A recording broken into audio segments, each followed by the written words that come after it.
beautiful Mongolian gear here. I usually have the Athletics for Life podcast for CD Johnson, and we're here with Doogie. Yep. So Doogie is from ASU. He graduated from ASU a couple years ago. The American School of Ulaanbaatar. There we go. I was lucky enough to get to coach Doogie for his senior season of volleyball. I knew nothing about volleyball going into it. I actually hated volleyball, but I was really good friends with Mr. Gerhard Swart, who was the coach, and he asked if I would help him out. So I said sure.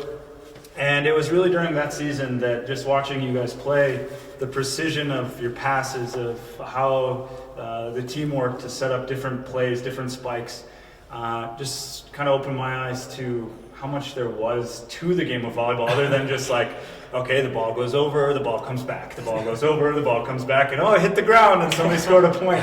So you guys really helped me, you and your team, really helped me to kind of get an appreciation of volleyball, and I learned a lot that season and been able to coach just based a lot on kind of what Mr. Swart did and what you guys did and how you ran practices. And so yeah, that's kind of what we want to talk about today, is just your experiences with sports and volleyball and how that shaped your life. Well, I'll start from the beginning, actually. It's a good place. The very beginning is, I was in 9th grade, I was going home, but then my teammate now called me and was like, there's a volleyball tryouts happening, and I was like, what volleyball? I'm not into volleyball and I don't even play sports. And it was like, come on, let's just try out for it. And then we went in.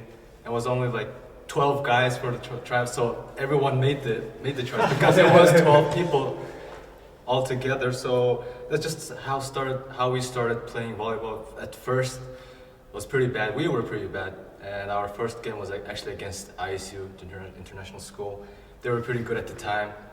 They had like a 7-year gold reigning or something, and there was like big dudes who spiked super hard. And then I actually cried after my first game because one of the seniors was like, "Oh man, you suck so much.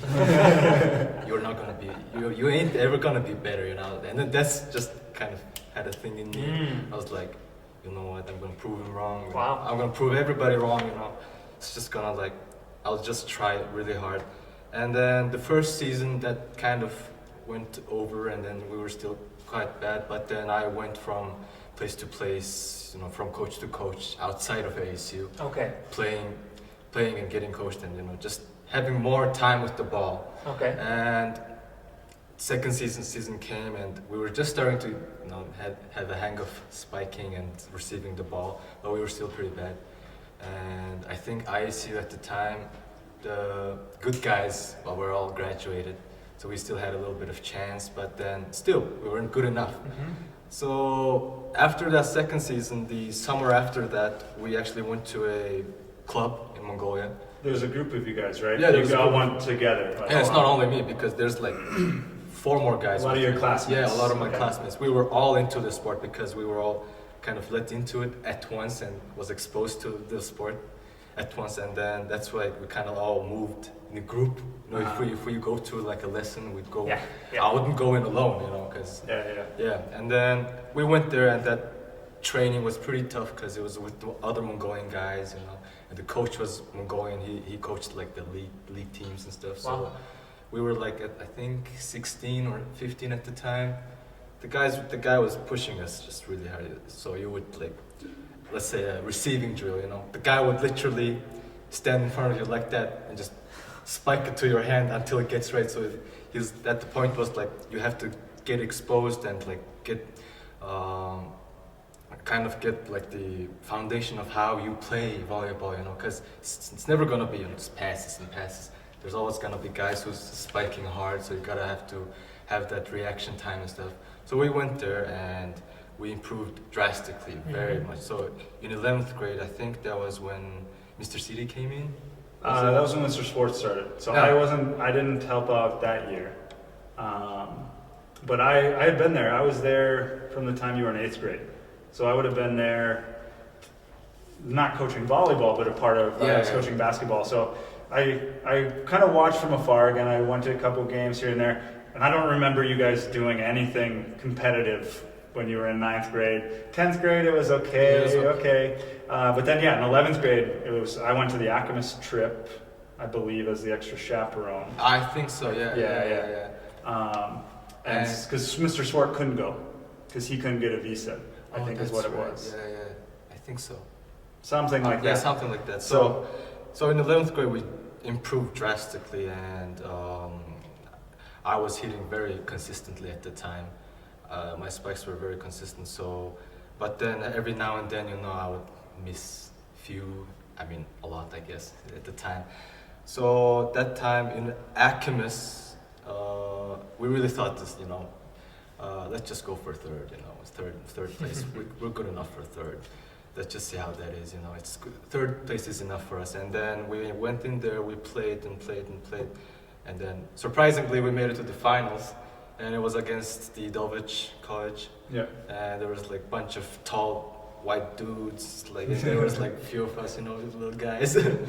And we were just playing for the final, and we lost. And that was a very big hit for me, because I don't know, that was like my first final gold medal experience for volleyball. And then, just everything you worked so hard just shattered in front of you like that. So I cried after the finals. And then after that, I was like, we still have one more year. If we just go in with the consistency of training and getting better, we should be able to, go even higher, aim higher. And my final season came. It was Mr. CD was there, and Mr. Swart was there, and Mr. CD was in charge of our fitness, just making us run, do some, fitness stuff, and we hated it. And but it was very good. But then we played that season, and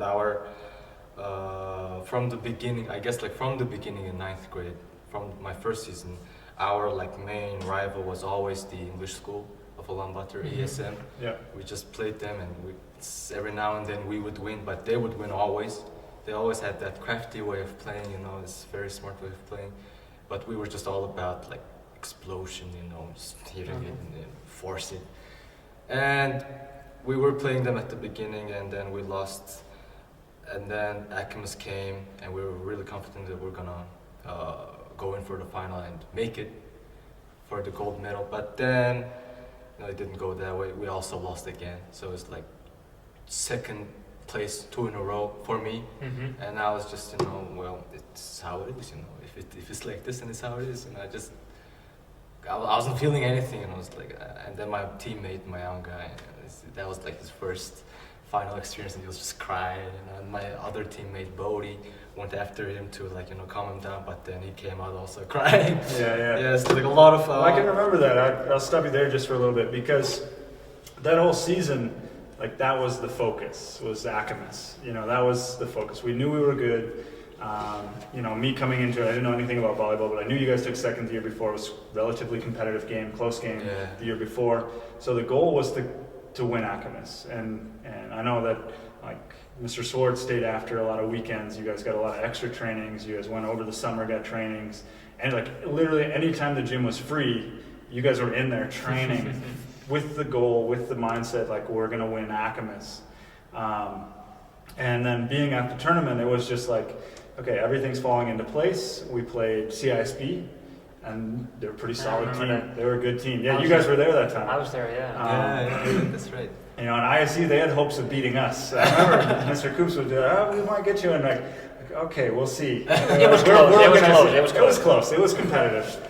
And so then we played CISB the first time around, and okay, we lost, but it's close. We can figure out some things of what they do, how we can play differently, kind of strategize some, and then we played them again in the finals.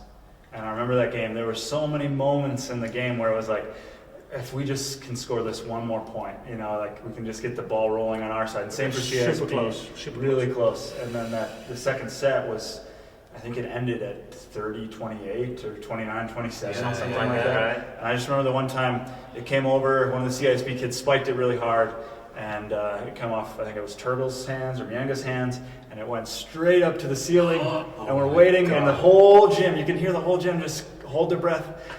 and it didn't touch the ceiling, and it came back down because if it touched the ceiling, it's a point for them, and it was Yeah, over. it It would was have over, yeah. been finished. It's giving goosebumps. And, and we received, we got the about point, and so it was, you kind of went over it really fast. You're trying to share your entire experience. Yeah. But I think that was just a huge moment for us, that game. Ultimately, we lost the game. We played a really good team. They won. And how did you handle that afterwards? Obviously, it was hard. Yeah, because that was our second set. I think if we had lost that one, if we did lost that one, but if we had won that one, we would have gone for the third set. Yeah. So I was really hoping to just go into the third set. I didn't want to worry, because I was so tired. We were all tired It's a for the long second. tournament. Yeah, and then if we made it to the third set, I was thinking if we're gonna play the third set, we're too tired, we're not gonna even stand a chance. But then I was just trying to make it to the third set. Yeah. And just worry about that later, Yeah. in the third set. And we lost. But then I was just thinking, I guess this is just how it's rolling out, It's that's life, I guess. Yeah, sure. You don't get what you want always. So Yeah. I just thought about that, and I kind of got emotional when I saw Mr. Swartz emotional. Yeah. Because I was handling it pretty well, I was like, okay, it's just how it is. And then I saw Mr. Swartz. And I was like, oh my god, okay. Tissues, He's gonna watch this. He's gonna watch this. Sorry. So you went on how many trips? Those Alchemist trips? In total, 4 Alchemist Four. trips, yeah, 4. So you travel from Mongolia, you go down to China to play a tournament. What do you remember most of these events? Is it the games or is it something else? Well, for the first 2 years, because we weren't that much of a challenge to any other team, we just kind of took it as a nice vacation for us to be out in China, Because the first one was near Shanghai. So it's oh my god, we're going to Shanghai. Suzhou. Suzhou, yeah. And I was and we were oh my god, that's so cool, And then Yeah. for the first years, it was just all about shopping in the mall, and going around eating McDonald's or anything, But then the last 2 trips, we were more focused about the games, Okay. And we were just trying to not lose ourselves within that excitement of malls and McDonald's and bubble teas and whatever. So it's we were really trying to focus on our mindset that we're here to win the game, we're here to win the tournament. But some guys, there are always gonna be some guys that just go around messing around. But I guess yes, the first 2 was just about having fun, but the second one was also having fun, but taking it serious. The tournament, taking it serious, about to win. It's all about the win, because that was all I was thinking. When I was having a hard time during practice, I was out of breath, about to die. I'll be thinking if I don't try a little bit harder now, that's gonna make a lot of difference in Alchemist, the tournament. So This connects really well with what Gerben, our previous guest, was saying about when you want to go to that next level, you got to let everything go. You got to go for that one goal. Yeah. Whatever the results are, but you have to have that. Yeah. Right? Yeah, that's what I had. That's what we all had. What was interesting for me too was we had that season, and usually we would have the UBAC tournament, our local tournament here in Mongolia, and then we would have Alchemist. But for whatever reason, schedule got the other way around. So we had Alchemist, our kind of grand finale, and then we had to come back, which we lost. We came in second. We were devastated. I can remember being emotional. At the start of the season, I didn't care about volleyball. Because of soft things. I'm soft. But and then we had to come back and we had to play in another tournament. It was kind of a tough turnaround, and I remember talking with Mr. Swart about it. I don't know how the guys are going to respond. I don't know how they're going to turn around. It'd have been easy if, we go to Alchemist, we bring home gold, we win, we're on a high, we come back, and we just have some fun at UBAC. Yeah. But, we go to UBAC, or we go to Alchemist, and we don't get the outcome that we were hoping for. Can you go a little bit into how that UBAC went? Okay. So we came back from Alchemist devastated, obviously. Yeah. And we had that UBAC in 2 weeks after Alchemist. So. I remember that. Yeah. And I was just thinking oh my god, if we lose that tournament, and probably it's gonna be us and ESM in the finale. So it's ESM was our that long enemy, that rivalry. Yeah. It's just all coming together, all that years of playing, and I knew some of the team players in ESM, we're actually kind of friends, and so it's like a really mutual thing going on. It's just all that long years of rivalry coming back together in the end, who's gonna, if they win, oh my god, I was like, I didn't even want to think about it, Not an option, yeah. So, but then I remember Mr. Swartz saying, when we got back from Akimus and ours, it was our first practice again, and it was like, we lost Akimus, but that doesn't matter now. Like, our focus now is UBAC. Winning UBAC, we're gonna take, it's like exactly his words, it's gonna take the bitterness out of our mouths. It's like, I was like, okay, that's really true, actually, that's really true. Yeah. I was like, okay, we have to win. And then I was having talk with my teammates, and it's like, we have to win UBAC, it's like, we gotta do it, like, no matter what, we gotta do it. And then one of our guys, the setter, was like, yes, we gotta do it for Mr. Swart, It's like, I was like, yeah, because it's his last year, it's our last year, it's our last experience together in the sport, Yeah. So, yeah, we were just, I guess, wasn't really thinking about how the game would end. We're just focused on what we're gonna do. Sure. The first step we're gonna take while this whistle blew. So the guys serve, and like how we're gonna receive, how we're gonna go, just step by step, baby steps. Didn't want to think the end of the tournament already. So that the tournament happened, and I remember I was very hungry, and then I told one of my friends to bring me KFC before the tournament, and then she didn't. So I was pretty pissed about that because I was so hungry, like I didn't eat anything. Yeah. And then I guess that kind of fueled my performance in that tournament, because I think that tournament was like my best performance of my entire high school athletic volleyball career. Sure. Because it was pretty good. Good. Yeah. You mentioned something. You mentioned how you stopped worrying about the outcome and just worried about the steps that you needed to take. I've had similar experiences where I was so worried about whether or not I was going to win or lose. My senior year of high school, my goal was to go undefeated in wrestling. Yeah. And the best thing happened to me in the first tournament, I lost. Yeah. It was like the second match of the year. And like I put all this pressure on myself to do well, and I need to go undefeated to prove something, and then I lost. And it was just like, okay, now I can just have fun and enjoy the sport. And so it's kind of similar, right? You can just, okay, who cares what's going to happen at the end? Let's just play volleyball and do what needs to be done. The intention for you guys was to go in for Mr. Swartz. Yeah, and if you all have that, then it's already good. Yeah, and that's lovely to hear. Are you still playing? I am still playing right now, but not competitively. I just, play here and there with the ASU boys right now, together with the other guys who's here also. Well, that's an ultimate goal for our sports programs, that you guys leave, you go, and that you connect through sports with other kids, right? You go to an intramural program, or a club, or you have friends, and that's great.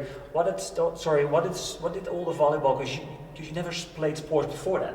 Yeah, I never played sports before that, yeah. So what triggered, why volleyball? Why not basketball or soccer? Well, first, my dad played volleyball in his high school years, and then I never knew that. I only knew that after I started playing volleyball, started liking it. And my dad's like, "Oh, you're playing volleyball? I used to play volleyball too." And like, oh, great! Wow, what a coincidence.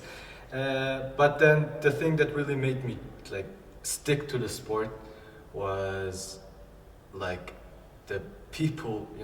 I just wanted to prove people wrong, because after that first game, after the humiliation of a game with ISU, ISU just wiped us. It was I think it was the first set was 4-25, and then the second set was 8-25, and we were like, yay, we're 4 points more than the last. And then I was I was thinking this is our first game. We don't have to be all-star players right now, but then that one senior at the time was he was just picking on me, it's god damn, you're not gonna make it. You're never gonna improve. Yeah. And that just kind of hit me. I was like, I'm gonna prove you wrong, and I'm gonna prove anyone who says otherwise, Well, it's lovely to see from an outsider, because I've seen that too, right? I played against you guys. I've seen some amazing athletes, but when I saw you, I was like, damn, that kid can jump. Yeah. It looks, sometimes you look at people, it looks so simple, and it looked so simple. So how did it feel? Because you were actually good at it. And that's nice, if you're good at it, to get even better at it. What was the feeling when you're like, oh, I can actually do this? Well, the feeling was actually like if I actually try even more harder and get the professional help I need from like people who actually play volleyball, Mm-hmm. who actually knows the sport. And I was, because that was like in 10th grade, I think, my second season. And my dad was really seeing like how I was taking the sport seriously. Mm. So he had some, people he knew from back in his day, like that he plays volleyball. So he was connecting me to those people, and then I was just carrying all my teammates with me to practices. Awesome. And I remember like one of the coaches said like our setter Orgel, because we just didn't choose him to be the setter, But then the coach saw how he handled the ball with his, and was like, "You're gonna become a setter. Like you really had that touch for the ball." And we were like, "Okay, then Orgel's the setter, all right." Well, you don't know any better. And then we just started doing like simple stuff, just passing it and hitting it. And then I really was starting to notice that I had that, I don't know, like I guess that little thing for how I handled the ball, like hit the ball, technique-wise and like jumping, physicality-wise. Definitely. So I was like, okay, maybe I can do it, maybe this can be like what I'm good at, what I can be good at. So I just really started trying to improve and push myself like higher than last time, and then it really did happen. It's like in 11th grade summer, before the 11th grade season, that summer, I was really just training, and then also one thing is like people also encouraged me from like on the way is like, damn, you can jump really high, you can jump, like you're only this, this tall, but you can jump, you can already, touch the basketball rim, because I think that was really like a unknown thing back then, Sure. It's like I tried to jump, and then I jumped, and then I kind of, did that with the rim, the basketball rim, and people were like, oh! And I was like, okay, I guess that's a big deal. So I really just tried to improve my jumping just further than how it was, found by me. Sure. And I guess just that personal goal for me was to improve my jump and improve my spiking power, I guess. Okay. And I think that personal goal really pushed me to become better at the sport. One thing you mentioned a few times was just how your dad, and you kind of connected with your dad. He played volleyball. He helped connect you and stuff. I know your mom came to the last game, right? The last game at UBAC. And so one of our goals for our show is to kind of connect coaches and athletic directors with athletes and with parents. So kind of connect that triangle. So we're all on the same page of like what we're trying to do, the message that we're trying to give you, like working hard, setting goals, that sort of thing. So hopefully some parents are going to watch these episodes, and kind of with them in mind, what was it like to have that support from your dad, to have your mom finally come and watch one of your games? You've been working for 4 years, you've been going to China, they've been paying the bill to send you there, but as you finally made it to watch one of your games, like, what was that like for you? Was it a big deal? It was a very nice feeling, because my dad never watched my game, but then I've always showed him my videos. Yeah, you videoed everything. And he's like, oh, okay, you're getting better, but he never says like, wow, you're great, He's like, hey, you're getting there, And that was good enough for me, because hearing that from my dad was really nice for me. And then I told my mom, it's like, it's gonna be my last game of my high school volleyball career, And it's like my mom was like, okay, I'll go and watch it, And then during that last game, my mom was upset. Like I just saw my mom, and my mom was like with that camera. I saw her. Okay, oh my god, my mom's watching. It just kind of made me a little bit nervous, because it was the first time a parent was watching me. Yeah. So, but then it was a nice feeling. It really gave me like a good motivation to keep myself tempered, Because I think that was one of my problem back in. Sure. Because, like. In my second season, I had this issue with anger, you know. It's like I was very angry. I don't know why.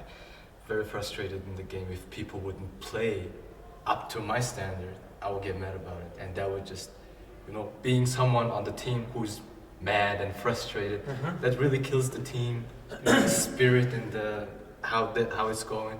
And I really like kind of learned to control my emotions. Like for team sports, everyone has to control their emotions. Everyone has to be on the same page. Yeah. And that really, I guess for volleyball, it really taught me to control my emotions. Sure. I was just going to ask, what does sports mean to you? But I think we have our answer over there.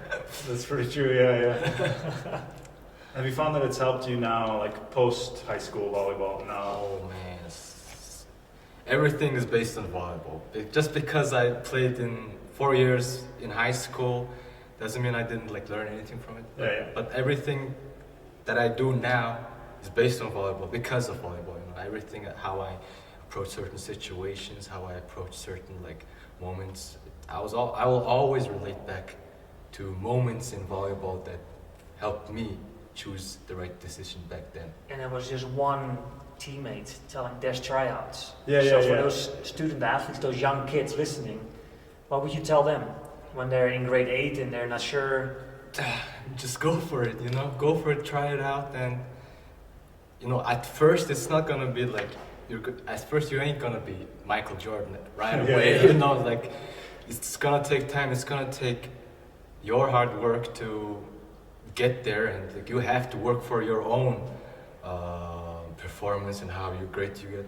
Because I remember, I think it was in my last season, I was in one game, I think I was frustrated, we lost or something, and then I was very tired, and I remember Mr. City saying like, don't show them that you're tired, you know, even though you're tired, act like you're not tired. Tough man.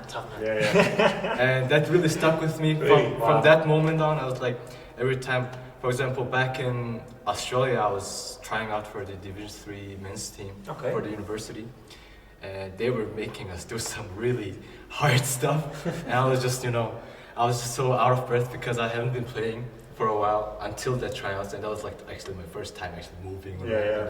And I was out of breath, and I just remember Mr. City's quote. It's like, you know, even though you're tired, just act like you're not tired. So I was like, you know, even though I was out of breath, I was like, you know, nothing's happening. Your lungs are burning. So really, like there's a lot of these kind of great lessons and experiences from the sport, and I'm really happy for this experience, for that whole experience, because it kind of shaped me into who I am today. Awesome. That's great. I think that's a great place to end too. Just yeah, it's you know, like we're trying to promote just how great sports can be, grow a culture, get parents more involved. Yeah, and I think for us, if we're gonna get more old student athletes on our podcast, because you know we're learning so much from you guys. So we want to thank you so much for coming here today. Thank you. Yeah, definitely. Thanks for coming. It's great to catch up and just kind of relive some of those exciting moments. It's great to let it all out. Finally. Yeah, for sure. Thanks for coming on. Mr. Swart, I'm sure will be watching, so if you want to kind of say any goodbyes to him or say anything to him, feel free. Well, today I actually went to ASU and saw your picture. I was emotional. All right, thanks everyone. Thank you. Thanks, Doogie. Thank you.